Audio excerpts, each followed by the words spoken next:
It's with a bit of irony that I make use of the phrase that we are indeed living in interesting times, because as many of you know, it's alleged that that's an old Chinese saying, may you live in interesting times, used to reference not so much interesting times, but perhaps difficult times, although with a tinge of interest. And as we all know, COVID is raging, and it's the talk of the town, the city, the state, the country, and indeed the world. And apparently, to the best of our knowledge, it originated in China, of all places.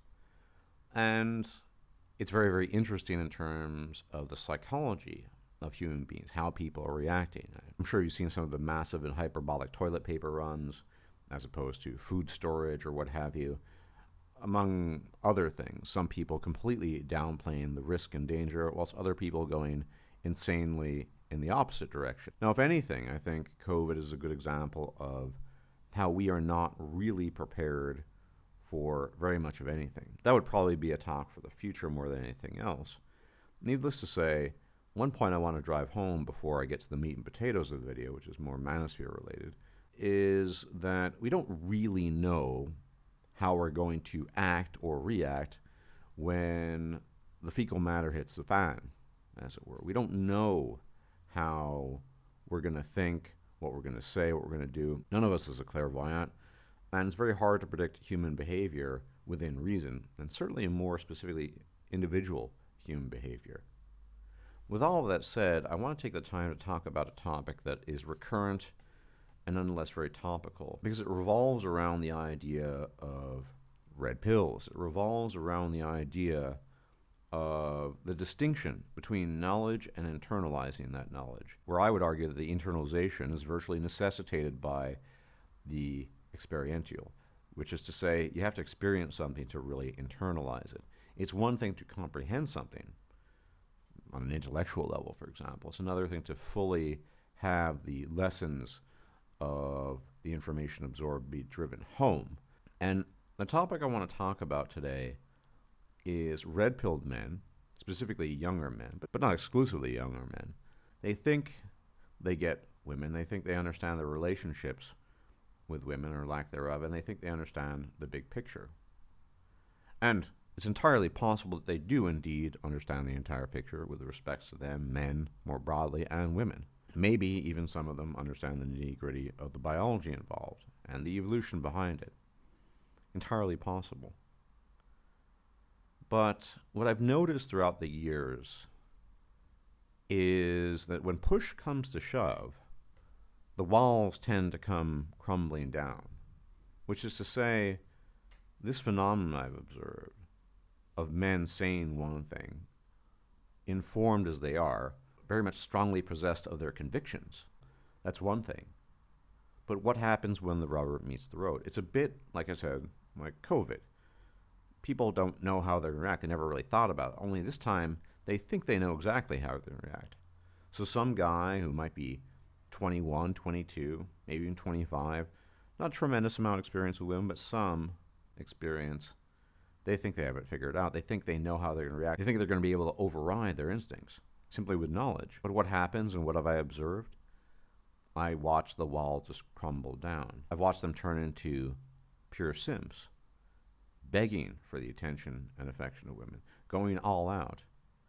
Now, this isn't exclusive to red pill men. I remember a story told to me about a family friend's son who at the tender age of 18, he's based in the States, fell in love with some female in New Zealand. So what does he do? He works a summer job and works his butt off to save enough money to fly out there.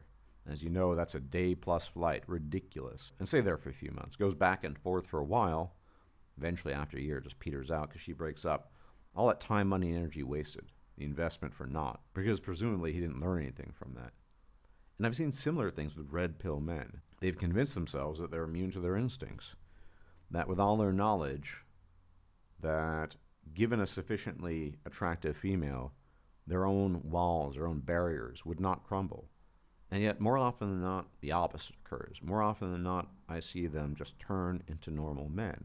Whether it's through simping, expending large amounts of money, paying large amounts of attention to her unnecessarily, oftentimes with little to no reward, etc., etc. And there is a youth factor here, without doubt, because this is the point of experience being necessary to reinforce the knowledge that you have. Understanding the abstract is all well and good, but if it doesn't have application, and how does one apply knowledge? One applies knowledge by doing, it becomes very, very difficult. The men who typically don't allow their instincts to override their common sense, or the knowledge they've acquired, are a bit battle-hardened, usually older, which leads to the difficult question that I've thought about for years now. What do you do with the younger men who don't have a lot of experience, but they're given a ton, and I do mean a ton of information in terms of how these sexual dynamics actually work in the real world? They're given a theoretical model, but they lack the ability to apply it properly because, frankly speaking, they didn't go through the experiences that would allow the optimal application of that. Now, in some cases, there might be other avenues to go about this, through other possibilities that allow them to channel their instincts and their intuitions.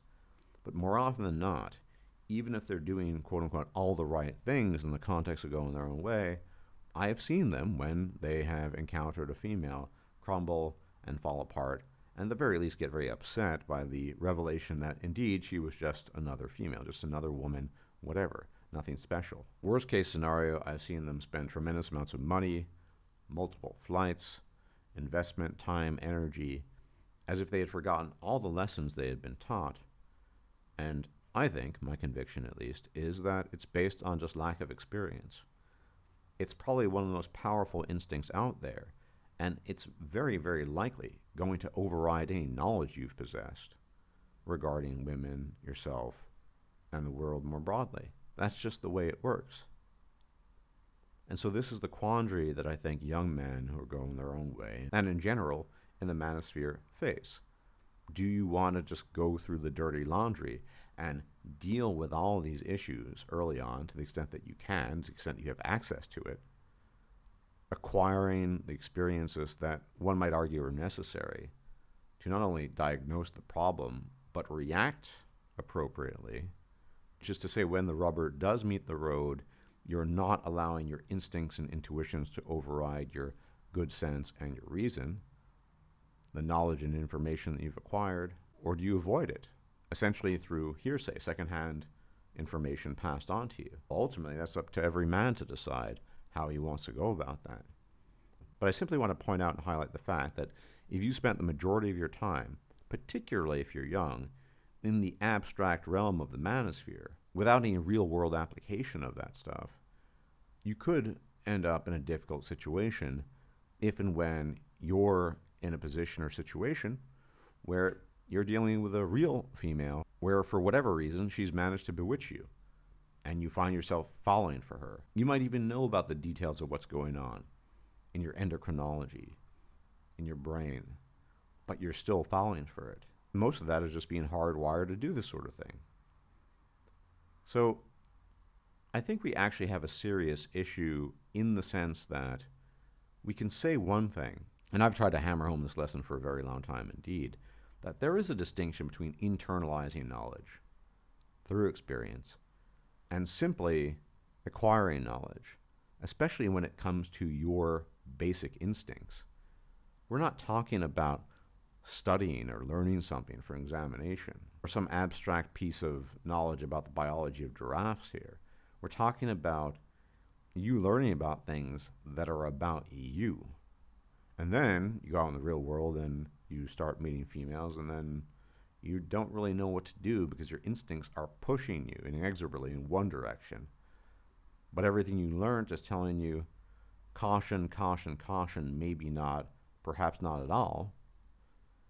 And you're not really sure what to do. Needless to say, in the examples I've mentioned previously, these guys, when it inevitably fails, come back to their senses and they don't know what had gotten hold of them. So there's a kind of weird lose-lose situation here. Because if you're young, and you don't have the experience, well, you have to ask yourself, what do you do when you are confronted by it and those instincts kick in? But on the other hand, going through the experience is probably going to be a loss of time, energy, and money, simply reinforcing what you already knew. And that's the problem I think that men almost universally face, but especially young men these days who are inculcated into this set of ideas. The ideas aren't wrong. The problem is applying them in real time. When you encounter that cutie who's smiling at you with her jugosauri jiggling at you, And all you can think about is that. What do you do in that situation? Because that's really where it counts. Can you resist it? Well, based on my observations, more often than not, young men especially cannot. Now, am I saying they should just run after these females and just follow their instincts irrespective? Absolutely not. What I am saying is this is a problem that needs to be highlighted at the very least and talked about, because a lot of these guys are going to end up, despite all the knowledge they have, getting hurt, hurting themselves, and losing a lot in this process. And it's something we just don't talk about often in the manosphere. We often just talk about the theoretical, but we never talk about how to apply that and how we get around that. And it might be that we can't get around, especially as a young man. Maybe you do need, and that's kind of my conviction, that experience to reinforce the knowledge, or maybe not. Maybe there are other avenues. But in any event, it is important food for thought, because I'm sure there are guys out there who are going to listen to this who can identify this very behavior in themselves. They have all the knowledge, they're red-pilled, whatever, and then they encounter a cutesy-wootsy, so to speak, and then boom, they're in a situation where their pee-pee is directing everything they're doing. And they just can't get enough.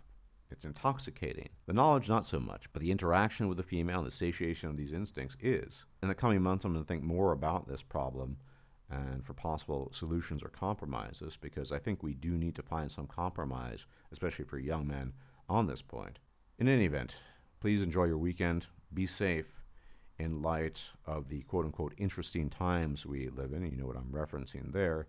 As always, may the gods watch over you. And if I'm still alive, for whatever reason I happen to be still alive, I'll check you out at a later date. If you liked this video, please like, share, and subscribe. And if you enjoy my content, please consider making a donation or becoming a patron. Thanks for watching.